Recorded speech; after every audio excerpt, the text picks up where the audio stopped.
Bienvenue à tous pour ce 5e épisode des Amazing News 2023. Au sommaire de cet épisode, nous parlerons des annonces qui ont fait parler d'eux cette semaine, comme la fin de l'E3 ou encore les mésaventures de The Day Before. Nous parlerons également de l'actualité du jeu vidéo. Et pour terminer, nous parlerons bien évidemment des sorties de la semaine. Sony a récemment publié une vidéo teasant probablement le prochain Uncharted. Mais cependant, il semblerait que Naughty Dog soit écarté du développement pour le moment. Bien que le teaser ait suscité l'engouement parmi les fans de la franchise, il n'y a actuellement aucune information officielle concernant la production du jeu. Le jeu pourrait donc être développé par un autre studio de chez Sony. Les fans de la franchise devront donc rester à l'affût pour plus d'informations sur le développement futur d'un probable Uncharted 5. Epic Games a récemment annoncé que Fortnite sera interdit aux moins de 18 ans.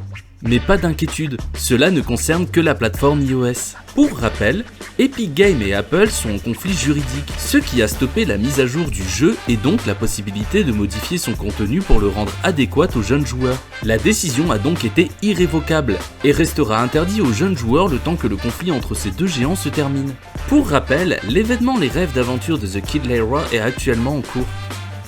EA a posté un communiqué concernant la suite de Star Wars Fallen Order. Dans ce communiqué, EA a annoncé reporter le jeu qui était initialement prévu pour le 17 mars 2023 au 28 avril 2023. Ils ont annoncé ce report afin de peaufiner le jeu dans son optimisation et dans la résolution de bugs. La déclaration a été plutôt bien accueillie avec des retours positifs des joueurs qui estiment que c'est un mal pour un bien. Restons du côté de EA avec les Sims 5, la prochaine version du populaire jeu de simulation de vie. Il y a eu cette semaine des rumeurs selon lesquelles le jeu serait un MMORPG. EA a récemment mis fin à ces rumeurs en annonçant que les Sims 5 ne sera pas un MMORPG.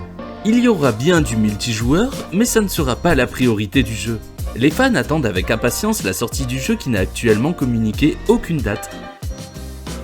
The Crew, le jeu de course en monde ouvert développé par Ubisoft, vient de dévoiler un nouvel épisode intitulé Motorfest. Ce nouvel épisode Motorfest est la continuité de l'épisode 2.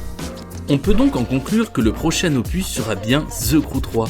Une fenêtre de sortie est prévue pour l'année 2023, ce qui sera propice pour les ventes car aucun jeu majeur de voiture n'est prévu pour cette année.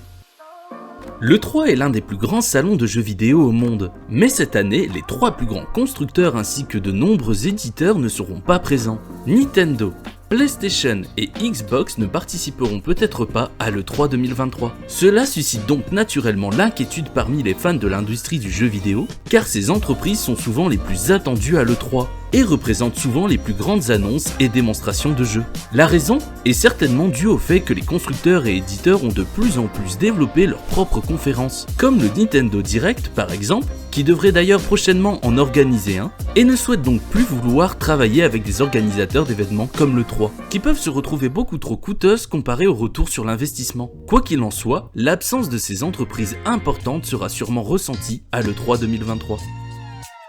Il semble que l'inquiétude soit en train de monter autour de la deuxième génération de PSVR. Des rumeurs voudraient que Sony ait récemment divisé par 2 ses prévisions de vente pour le PSVR 2. Sony a très vite démenti ces accusations. Pour rappel, le casque sera équivalent au MetaQuest 2 et sera disponible au prix de 599,99€. Aucune date de sortie n'a pour le moment été communiquée. Petite info supplémentaire, Sony a annoncé que les adhérents du PlayStation Plus Collection prendra fin à partir du 9 mai. Dépêchez-vous d'ajouter les jeux à votre bibliothèque. Le récent succès de la série The Last of Us relance les débats concernant la guerre entre Microsoft et Sony.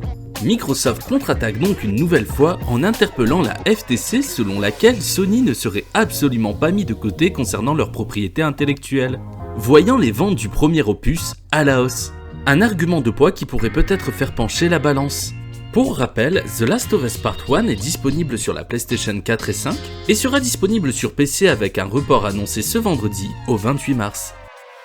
L'année dernière, Sony avait annoncé l'augmentation de ses consoles et maintenant c'est à présent au tour de Microsoft d'augmenter les siennes. Mais pas de panique, pour le moment les prix n'augmentent pour le moment qu'au Japon. Cette augmentation de prix est en partie due à la rareté des composants nécessaires à leur fabrication. Espérons ne pas voir l'augmentation des prix arriver rapidement en Europe. Final Fantasy VII est sans conteste un des jeux vidéo les plus cultes sortis à ce jour.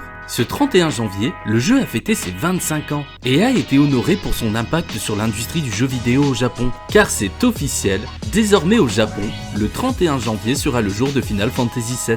Pour l'occasion, Square Enix a profité pour dévoiler un peu plus les projets en cours, comme Criss Core Final Fantasy VII Réunion ou encore la suite de Final Fantasy VII Remake. Cyberpunk 2077 vient de recevoir une nouvelle mise à jour, qui va améliorer encore plus la beauté du jeu. Cette mise à jour a ajouté le DLSS 3, une technologie mise en place par Nvidia afin d'améliorer encore plus la qualité et l'optimisation du RTX. Ce n'est que les prémices de cette nouvelle technologie qui va permettre de donner une deuxième jeunesse à pas mal de jeux, pour les joueurs capables d'utiliser cette technologie. Déjà fuité par une offre d'emploi, le projet multijoueur Horizon vient de fuiter à nouveau sur internet et suscite l'intérêt des joueurs. Il s'agit d'une vidéo de l'alpha datant de l'été 2020, que vous ne verrez évidemment pas ici. À ce jour, peu d'informations ont été révélées concernant ce projet et n'ont d'ailleurs toujours pas été officialisées par le studio. Nous en saurons certainement plus dans les semaines, mois à venir. Le remake du tant attendu Resident Evil 4 donne de ses nouvelles concernant les nouveautés du jeu. Les joueurs peuvent s'attendre à de nombreuses modifications concernant le gameplay principal, comme la réduction notable du nombre de QTE présents, ainsi que de nouvelles quêtes annexes. Et bien d'autres choses vous attendent également dans le remake du jeu d'horreur culte prévu pour le 24 mars sur PC, PS5 et 4 et Xbox Series X et S. Le MMORPG The Day Before enchaîne les mauvaises nouvelles. Le jeu avait récemment annoncé repousser sa date de sortie initialement prévue en mars au mois de novembre. Et ce n'est pas la seule mauvaise nouvelle. Le jeu a récemment subi un problème juridique, car le studio n'a pas déposé le nom The Day Before. La page Steam du jeu s'est vue en conséquence retirée. Les joueurs paniqués se posent la question sur le fait que le jeu serait une arnaque. Pour rassurer les joueurs, le studio a publié cette semaine une vidéo de gameplay, montrant un peu plus en détail le jeu. Et il ne fait malheureusement pas l'unanimité. Attendons d'avoir à disposition plus d'informations sur les derniers développements, et une bêta pour se donner un avis personnel sur le gameplay du jeu. GTA Online est de nouveau sûr. Si vous n'êtes pas au courant, des hackers avaient la possibilité d'atteindre directement les données de votre ordinateur, si vous vous retrouviez dans le même serveur que l'un d'entre eux. Rockstar avait tout simplement donné l'ordre de ne plus se rendre sur GTA Online, le temps que le problème soit résolu. Rockstar a travaillé durement, et c'est chose faite. La faille a été corrigée, et GTA Online est de nouveau opérationnel. Place à présent aux sorties de la semaine.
Cet épisode est à présent terminé, je vous donne donc rendez-vous la semaine prochaine pour de nouvelles Amazing News.